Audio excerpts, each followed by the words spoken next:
Because I read later on you had a little bit regret of the sky moves sideways.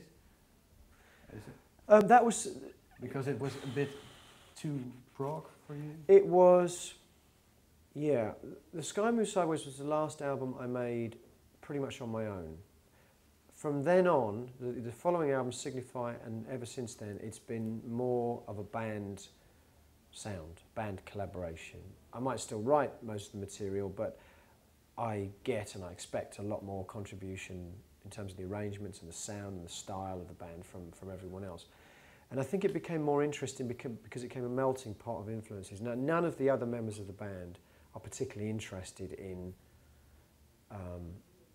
progressive music or psychedelic music, which is where I kind of came from with Porcupine Tree. They're not really interested in that. So they brought a whole new set of kind of inspirations to the band and created a more interesting kind of amalgam or melting pot of a sound. And that's really what I wanted, because I never wanted to be a solo artist. It was something I fell into almost by accident, as you see from the story. And I'd always loved the idea of the band, the unit of a band, collaborating and kind of pooling their influences and their inspirations to create something fresh and interesting. Yeah. Sky Moves Sideways for me was like a watershed moment, because I realised that it would be very, very easy for me to disappear into this kind of space rock, kind of quite slightly nostalgic. You know, again, it felt too much like something that had been done before. And I wasn't happy with that record at the time. In retrospect, I look back on it now and I think it sounds good, it's a high quality, for what it is, it's good, but it certainly wasn't where I wanted to go. It wasn't the direction you wanted. It wasn't the direction I wanted to go in. The direction, it was kind of moving into almost a direction that would cater for people that liked progressive rock in the style of Pink Floyd. Yeah. And that certainly wasn't where I wanted to go.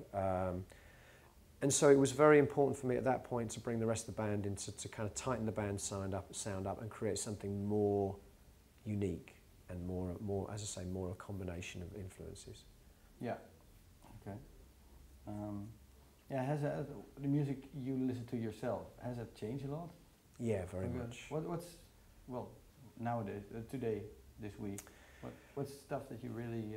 I listen to the music I listen to mostly these days tends to be more kind of experimental. I like a lot of drone-based music. I like music that just fills the room with a kind of texture or an atmosphere for an hour or whatever. I love these guys, Sun O, which is a kind of drone metal group. And but I've also, I mean, some of the albums I've loved this year, I guess I've come more from a songwriting direction. I love the new Radiohead record. I love the new Nine Inch Nails record. I love the Neurosis record, Given to the Rising. There's a band called Ocean Size. I don't know if you know the band called Ocean Size. Love their new record, Frames. They actually came out with some tour a couple of times in the past. I'm a big fan of those guys. Yeah. So I'm still listening to a lot of rock music as well. But as with anything, you know, I think if you ask anyone over a certain age what kind of music they listen to the music they like, that appeals to them.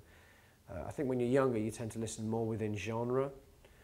As you get older, you realise that actually that's not a good way to listen, because, you know, most of what happens within a genre is not very good, you know, but there's always a few bands that really kind of are unique and rise above the rest.